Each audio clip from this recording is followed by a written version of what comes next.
Our next presentation is also pre-recorded, is also from the UK. It's by Dr. Shamez Ladhani, who's a paediatric ID physician, and he's going to talk on the topic, should we vaccinate children against COVID-19? In children. The COVID pandemic has taken a real toll on everybody, but none more so than children. They've had to go through the pandemic restrictions despite being at the lowest risk of severe disease due to the virus or its complications. One of the big questions that remains is how much do we need to vaccinate children against COVID, given that they have a very small risk of severe disease or death, which are the main outcomes that we have been using to assess vaccine effectiveness and impact in adults and the elderly. So in the next 20 minutes, I'm going to try and discuss the reasons why one might want to vaccinate children and how that balances against their benefits from vaccination against the risks of COVID. And in the end, I hope that you will have a better understanding of what we expect the vaccines to be able to do and what they won't be able to do. So I'm going to cover why we might want to consider vaccinating children. And the main reasons really are to prevent death, severe disease, the hypersensitivity reaction called PIMS-TS, long COVID, and to protect others. One of the reasons for vaccinating against COVID is to prevent severe outcomes, especially death. This has been critical for older adults and those with underlying comorbidities because COVID has been associated with significant fatalities. In children, it was clear right from the beginning that they were at very low risk of severe disease and death, but it's always been very difficult to estimate the risk of death in children because it is such a rare outcome. With the first couple of waves of the pandemic, we and others showed that the risk of death in children was actually extremely low, irrespective of the variant. And we have continued that work with studies in the Delta period, which showed that the infection fatality risk was 0.7 per 100,000 SARS-CoV-2 infections. And others are noticing the same low risk, irrespective of vaccination status. So even in children who are not vaccinated, the majority of fatalities occur in those who have significant underlying conditions. And even in that group, the risk of death is extremely low. Hospitalizations has been another major issue that has led to assessing the risk benefits of vaccinations. The problem with hospitalizations is that in adults, it is very clear that most adults with acute SARS-CoV-2 infection had severe COVID and pneumonitis, which led to the hospitalization and potentially to intensive care admission. In children, we know very well that that is not the same. The vast majority of children do not get hospitalized with their infection, and of those who do, the majority of them do not have severe COVID. And despite large waves seen in adults and older adults with the different variants, we know, for example, from our local surveillance, that the risk of hospitalization in children remains extremely low. The graph on this slide is over a one-year period from October 2021 to September 2022. And what you see is that despite large increases in hospitalizations in older adults and adults, hospitalization in children remains very low. And in fact, when you look at the results of our local hospital analysis, even among the children who are hospitalized with a positive SARS-CoV-2 PCR test, only 10% of them had severe COVID. And that group consisted mainly of those who had underlying conditions where they were hospitalized because of concerns about their underlying condition getting worse and the need for intensive care if they did deteriorate, rather than severe illness in itself. In about a third of cases, we noticed that SARS-CoV-2 was responsible or contributing to other presentations that are common to other viral illnesses, such as fever without focus in young infants, an exacerbation of acute asthma, diarrhea and vomiting, feeding difficulties in young children, and lethargy, very non-specific symptoms that could be associated with any virus. And in fact, 57% of the hospitalizations were incidental and had nothing to do with COVID. The other major reason one might consider vaccinating children is because of PIMS-TS or MIS-C, depending on which part of the world you live in. PIMS-TS was a severe cardiovascular complication that typically occurred 2 to 6 weeks after acute SARS-CoV-2 infection. We think this is a post-infectious immunological phenomenon, and the risk was about 1 in 3,000 infected children at the start of the pandemic. What we did very early on is develop a computer model that was able to predict the risk of PIMS-TS depending on the infection rate at the time. And that model was very accurately able to predict cases, numbers, and geographically in England for the alpha wave right in the beginning. But what we noticed very soon after that is that there was starting to be a disconnect between the Delta wave and PIMS-TS cases, such that the risk of PIMS-TS was halved with the Delta variant wave. We think that that's because of a combination of prior immunity in some of the children and something about the virus variant that changed its ability to cause PIMS-TS. What was also interesting in that paper is that we were able to show that the age of PIMS-TS was declining with each subsequent wave, which makes it more like a Kawasaki disease in toddlers rather than the typical PIMS-TS in older children. So what about long COVID? One of the big problems with long COVID is the definitions that we use. The long COVID definitions that is used by most institutions actually allows any symptom that occurs during the 12 weeks after acute COVID to be defined as long COVID. And it didn't matter if you tested positive or negative for COVID, whether it was asymptomatic or symptomatic, or whether these symptoms were acute, persistent, whether they waxed and waned, whether they were new onset, or whether they appeared weeks after the acute infection. And the problem with having such a wide variation is that when you ask people with confirmed COVID to describe any symptoms that they had after their infections, you end up with more than 200 different symptoms as demonstrated in this particular paper that was published early in the pandemic. And the list goes on and on and on without any attempt to try and associate causation between these symptoms and what was being reported by the patients, which makes it very difficult to identify the genuinely important risks that we would be worried about after an acute infection for which we might be able to investigate or treat after the acute infection. And the problem with having studies like this is that they get combined into meta-analysis. And this study, for example, concluded that at least 80% of adults will suffer from long COVID after the acute infection, which we know is just not possible to have such a high rate and not realistic at all. And this problem is not only related to adults, but the same authors then did another study combining all the different studies, irrespective of the quality of the studies, to do a systematic review, which then reported a 25% risk of long COVID in children. And we know, those working on the ground with COVID, that 1 in 4 children are not suffering from long COVID after the infection. The other thing about the problem with long COVID is that it gives a connotation of persistent, long-term, and perhaps lifelong disability, which is just not true. This is an adult study of persistent symptoms in adults with COVID. And what you see very clearly from the graph is that irrespective of the symptoms, they get better over time.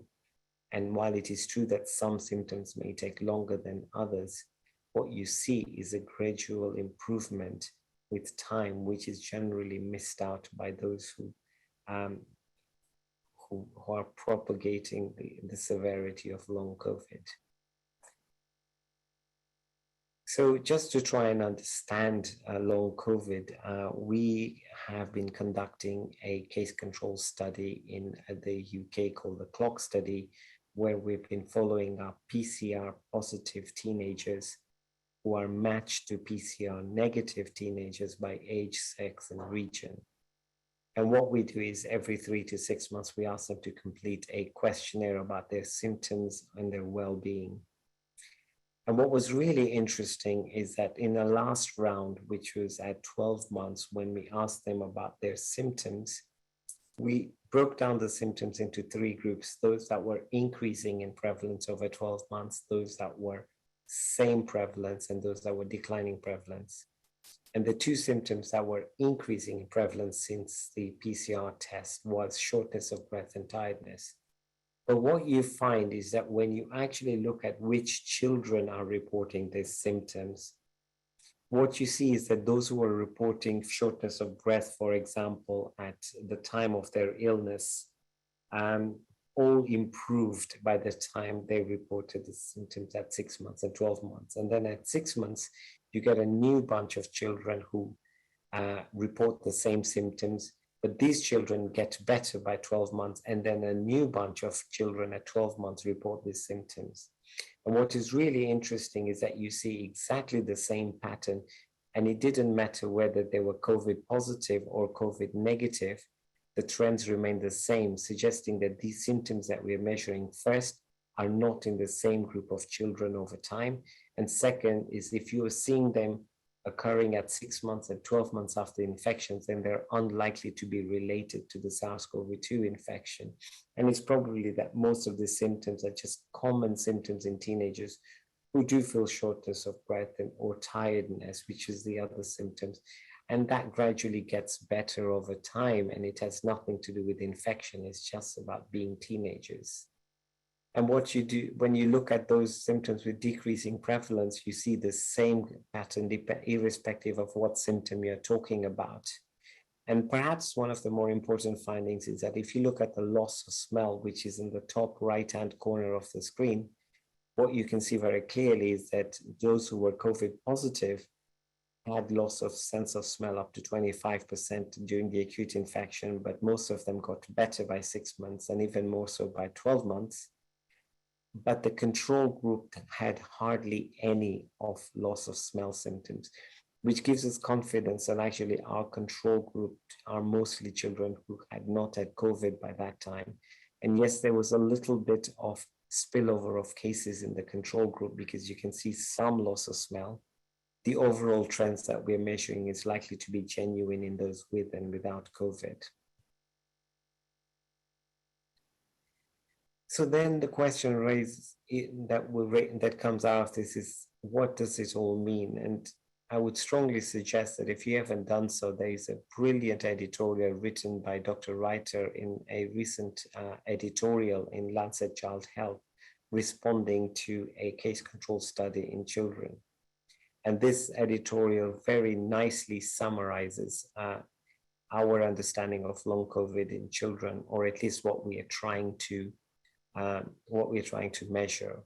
And what Dr. Reiter says very nicely is that a temporal association with infection does not imply causality, and that the differences found in the studies were small and probably of limited clinical significance. For most children with non-specific symptoms after COVID, the symptoms are more likely to be caused by something other than COVID, simply because they're so broad and you find them in cases and in controls. And if they are related to COVID, they will pass with time. Because most of these symptoms were mild and the small excess of non-specific symptoms was accompanied by a paradoxical higher quality of life in children with COVID, these findings should be considered reassuring. Dr. Reiter also points out very clearly that these studies are not comparing to other respiratory viruses, and we have no idea about the rates of post-infectious sequelae in other infections such as RSV and influenza. And until we have better studies, we shouldn't jump the bandwagon and start opening up long COVID clinics and multidisciplinary teams until we better understand this syndrome. So the big question really is, comes back to, if we don't really know what long COVID is in children, it is very, very difficult to try and understand the course of the illness or the progression of how we deal with it. And therefore, we cannot expect that to study any intervention such as vaccination on the impact of long COVID when we genuinely don't have any understanding of what long COVID is or which children are being affected. So one of the big questions that remains after finishing long COVID is the impact of vaccination on Omicron. And I think everybody would agree that Omicron completely changed the picture for SARS-CoV-2 because until Delta, we were convinced that the vaccine helped with protection against infection, transmission, and disease. But Omicron infection was being reported in vaccinated and previously infected individuals, whether it be children or adults, making it very clear that the immune evasion caused by Omicron was unprecedented.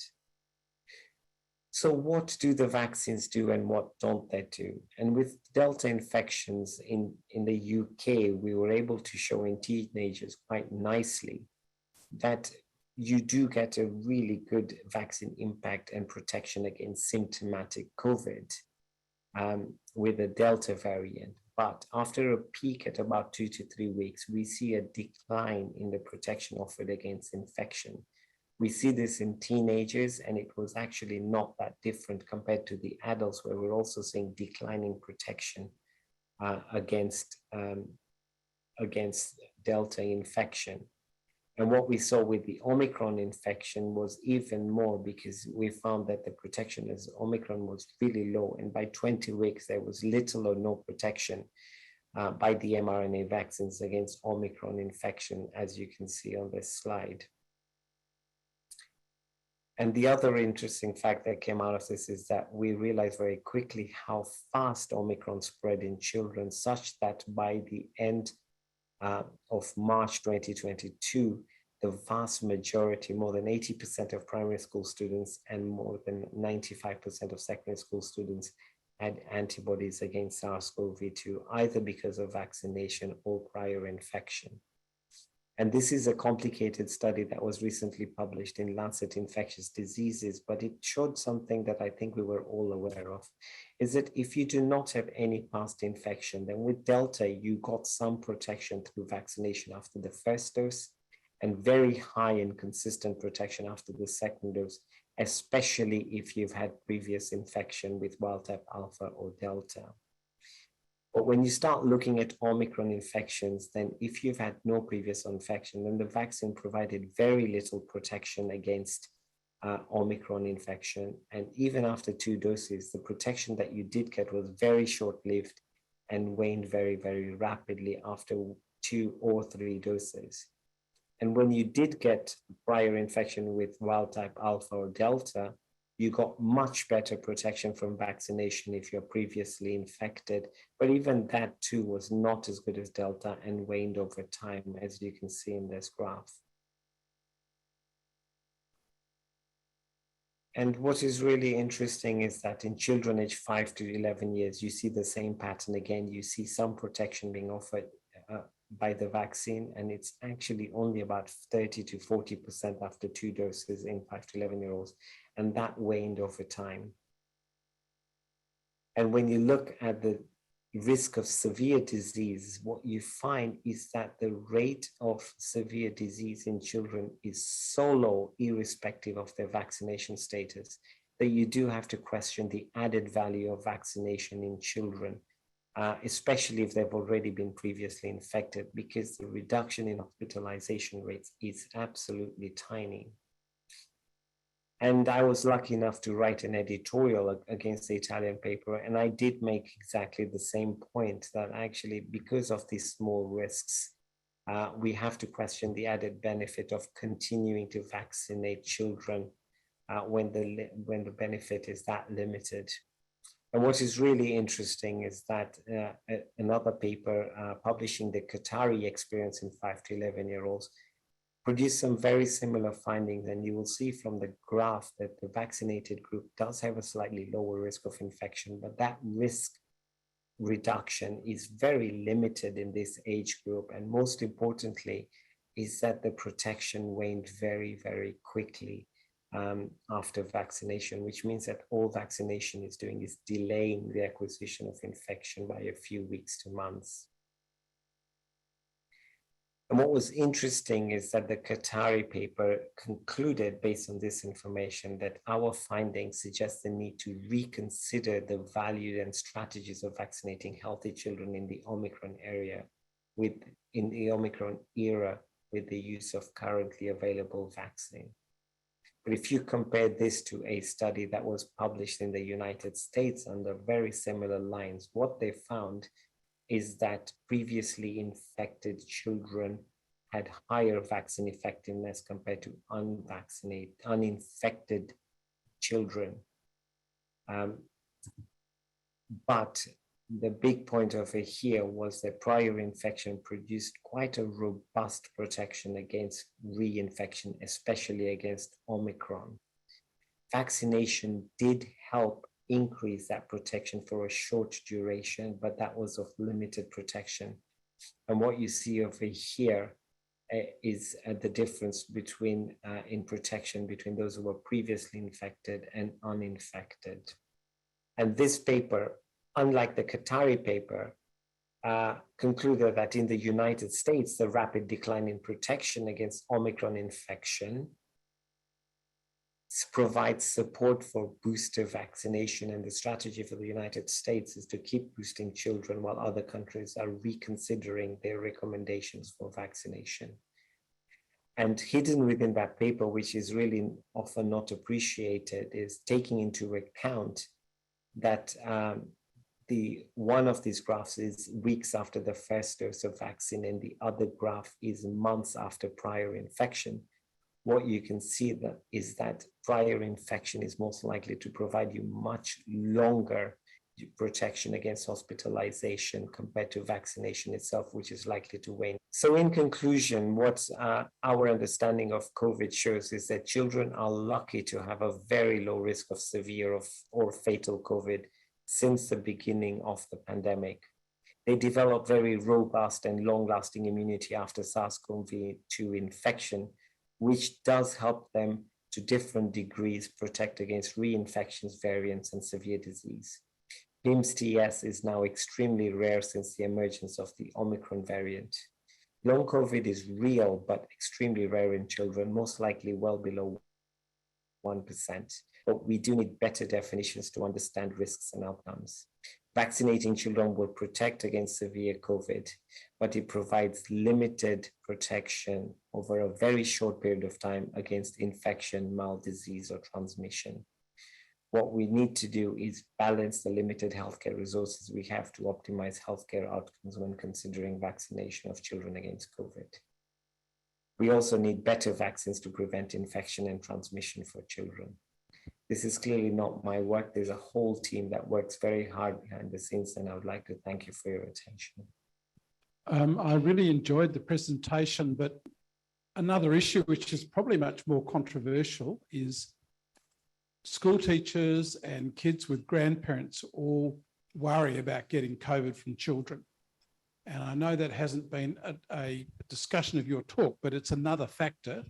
And I appreciate the ethical issues. If you're vaccinating somebody and they're not getting a benefit, but it's benefiting other people, that's a whole big issue. But could you just comment perhaps briefly on that argument about we're trying to protect the community? We do this with other vaccines, with cocooning and things there, where we vaccinate children, not only to protect them, but to also protect other groups. And both school teachers and older people have actually been very concerned about that. Thank you very much. I think that's a really, really important question. And I think that would have been a good argument if we were still in the Delta period or pre-Delta.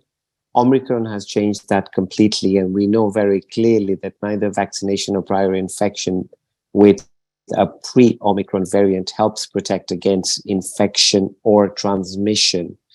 There are very good data to show that despite being vaccinated, despite being previously infected, you were still able to get reinfected and transmit the virus to others. So unlike what we were saying before the Omicron variant, these vaccines are not at all useful in preventing transmission to those who are most at risk. And the concern is that at best you're getting 20 to 40% short-term protection against transmission. That was shown in a recent paper from prisons, which means that, even if you vaccinate everybody, you cannot be confident that the children or adults will not transmit to others. So unlike the flu vaccine, which is actually very effective in blocking infection and transmission, these mRNA vaccines no longer protect others in terms of prevention of transmission. So we can't use this vaccine to protect others anymore, be it in school, be it in hospital, or any other healthcare setting. You have to get vaccinated to protect yourself against severe disease, and that's the best we can do with these vaccines. Thank you. A second question, table 4. Hi, yeah, thank you. That was an excellent talk. I just wondered if you could comment on vaccinating in severely immunocompromised children or children with severe disability, and whether you think there's a role there. Oh, absolutely. I think that these vaccines should be used to those who are most at risk, because they have to be personally protected against the virus to the best of our abilities.